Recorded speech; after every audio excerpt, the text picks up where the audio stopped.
दुकान के बाहर, घर के बाहर नींबू मिर्ची क्यों टांगते हैं?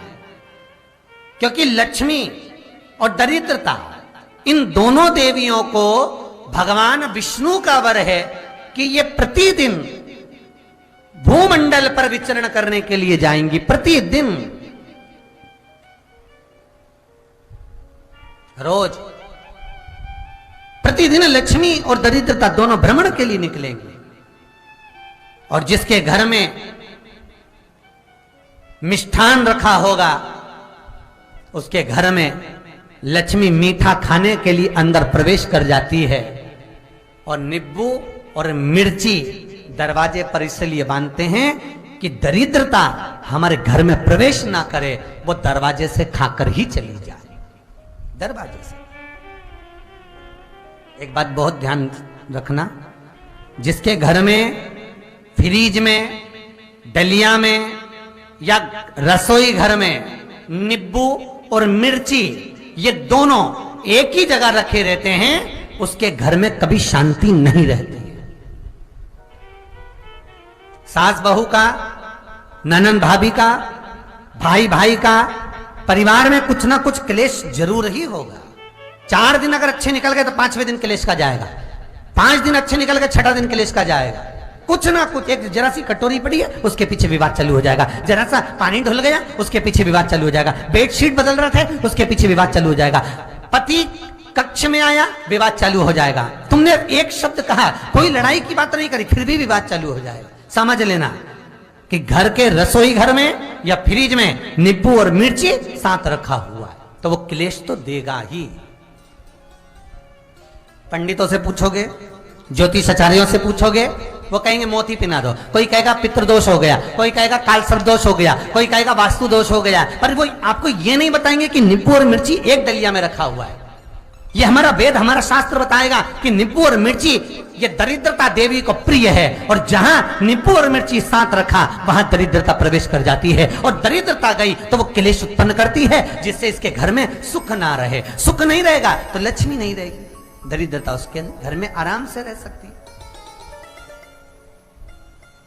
अब बहुएं कहीं किसी से पूछ रही, सास किसी से पूछ रही, हमारे घर में शांति नहीं है, हमारी बहू बहुत अच्छी थी पहले, बहुत क्लेश करती है, हमारी सास बहुत अच्छी थी, बहुत क्लेश करती है, घर में विवाद इतना ज्यादा होता है गुरुजी, जरा सी बात के पीछे विवाद होगा इतना बड़ा फैल जाएगा, पति पत्नी में जरा सी बात होगी इतना बड़ा फैलाना हो जाएगा, बच्चों को थोड़ा सा समझाओ इतना बड़ा फैलाना हो जाएगा। कारण क्या है? उसका कारण है तुम्हारे घर में जरूर एक डलिया के अंदर नींबू और मिर्ची या फ्रिज के एक बॉक्स के अंदर नींबू और मिर्ची रखा हुआ है, उसका क्लेश तुम्हारे यार रहेगा ही,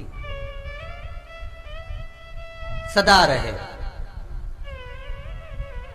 इसलिए महाराज नींबू मिर्ची दरवाजे पर टांगा जाता है। बाहर एक बात बहुत सुंदर है, जैसे दूध और दही दोनों एक ही झोले में, एक ही बैग में, एक कैरी बैग के अंदर दूध और दही अलग अलग पॉलिथीन में बंधे हुए हैं, अलग अलग डोलची में, अलग अलग डब्बे में रखे हुए हैं। एक व्यक्ति एक ही बैग के अंदर दूध और दही ये दोनों चीज अगर लेकर घर के अंदर आता है तो उसके घर में संपदा की तो कमी आती ही है, उसके घर में संपदा टिकती नहीं है। घर में अगर लाख रुपए रखे हैं तो 3 दिन या 4 दिन के अंदर वो पैसा वापस जाना है। दही और दूध अगर एक ही साथ आया है, एक ही व्यक्ति एक ही झोले में, एक ही बैग में, एक ही कैरी बैग में अगर लेकर आया, उसी तरह नींबू और मिर्ची का भी क्रम है महाराज। कई कई सब्जी वाले उसको एक साथ बांध देते, नहीं नहीं, नींबू भले अलग बैग में डाल लो, पन्नी में अलग बांध कर या झोले में अलग बांध कर मिर्ची रख लो, वो चल जाएगा, पर एक साथ अलग हो। मेरे को मालूम है दरिद्रता कि तेरे को खट्टा और तीखा पसंद है, इसीलिए महाराज हमारे हिंदू धर्म में बेटी की विदाई में 4 चीजें नहीं दी जाती। बेटी की विदाई में 4 चीजें नहीं देते। पहली झाड़ू, दूसरी सुई, तीसरी चलनी और चौथा अचार की बरनी। ये बेटी के कन्यादान में, बेटी की विदाई में नहीं देते। बड़ी दे दो, पापड़ दे दो, ये चल जाएगा, पर बेटी की विदाई में, बेटी के कन्यादान में ना तो झाड़ू जाएगी, ना सुई जाती है, ना चलनी जाती है, ना अचार की बरनी जाती है। और मेरा निवेदन है, अगर बेटी को तुम्हारे घर का, तुम्हारे हाथ का अचार कितना भी पसंद हो और बेटी की मम्मी बना के दे दे, नहीं, मत देना।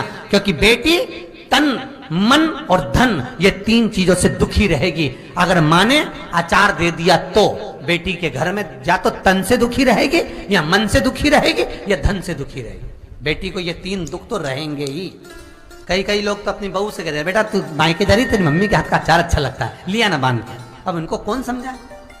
तुमने तो कह दिया बांध के लिया ना, पर उसको समझो तो सही, क्यों नहीं लाना है? महाराज, दरिद्रता देवी को क्रोध आ गया। लक्ष्मी जी के साथ नारायण जाने लगे तो लक्ष्मी जी बोली, रुको प्रभु, मेरी बहन पीपल के पेड़ के नीचे बैठी है, आप कृपा करो। भगवान विष्णु ने कहा, सुनो लक्ष्मी, लक्ष्मी और नारायण इस पीपल के वृक्ष के नीचे आकर दरिद्रता देवी से मिले हैं। 7 दिन तक, पूरे सप्ताह पीपल के वृक्ष के नीचे लक्ष्मी और नारायण का वासा होगा। जो पीपल के वृक्ष के नीचे आकर दीप जलाएगा, पूजन करेगा, पाठ करेगा, उसको संपदा की प्राप्ति होगी। इतने में दरिद्रता देवी खड़ी हो गई और दरिद्रता ने कहा, वाह नारायण वाह, क्या बातें हैं आपकी, पीपल के वृक्ष के नीचे तुम मिलने के लिए आए, मैं तो पहले से बैठी थी। 7 दिन तुमने अपने कर लिए, इसमें 1 दिन मेरा होगा। भगवान ने कहा, कौन सा? तब दरिद्रता देवी कहती है, रविवार का दिन पीपल के वृक्ष के नीचे ये दरिद्रता देवी विराजमान रहेगी। अगर रविवार के दिन कोई पीपल के वृक्ष के नीचे आएगा तो उसके साथ दरिद्रता देवी उसके घर में प्रवेश करेगी। इसलिए शास्त्र रीति में भगवान विष्णु ने उसी समय पलटवार करते हुए कह दिया, अरे ओ दरिद्रता सुन, पीपल के वृक्ष के नीचे अगर कोई रविवार को आया और कोई पूजन की सामग्री लेकर आया, हाथ में कुछ ना कुछ उसके हुआ, खाली हाथ आया, तो तू उसके घर में प्रवेश करेगी, और अगर भरा हुआ हाथ रहा तो तू उसके यहां प्रवेश नहीं कर सकती। ठीक है प्रभु, वचन दे दिया भगवान ने। इतने में दरिद्रता देवी भगवान विष्णु से बोली, प्रभु सारे देवताओं के पीछे अधर्म बैठा हुआ है,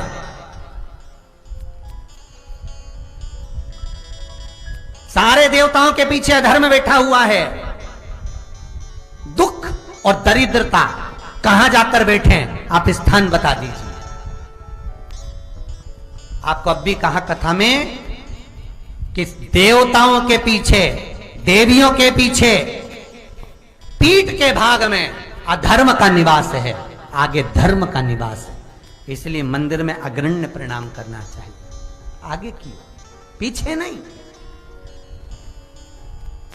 दरिद्रता देवी कहती है, ये दरिद्रता और दुख कहां जाकर बैठेंगे, आप वर दीजिए। भगवान विष्णु ने कहा, ये भी तेरे लिए है, तू लक्ष्मी की बहन है, मांग ले, तुझे कहां बैठना है, कहां रहना है।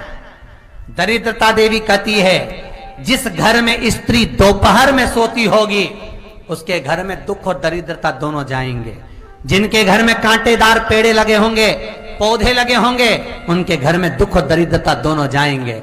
जिनके घर में रात्रि में बासी बर्तन पड़े रहेंगे, उनके घर में दुख और दरिद्रता दोनों जाएंगे। भगवान विष्णु बोले, ठीक है। इतने में दरिद्रता देवी बोली, सारे देवताओं में प्रथम मान्य होने वाले श्री गणेश जी महाराज के पीठ के पीछे कोई नहीं बैठा, अधर्म नहीं बैठा। आप हमें वर दो कि दरिद्रता और दुख गणेश जी की पीठ के पीछे विराजमान होंगे, पृष्ठभाग में दरिद्रता और दुख दोनों रहेंगे।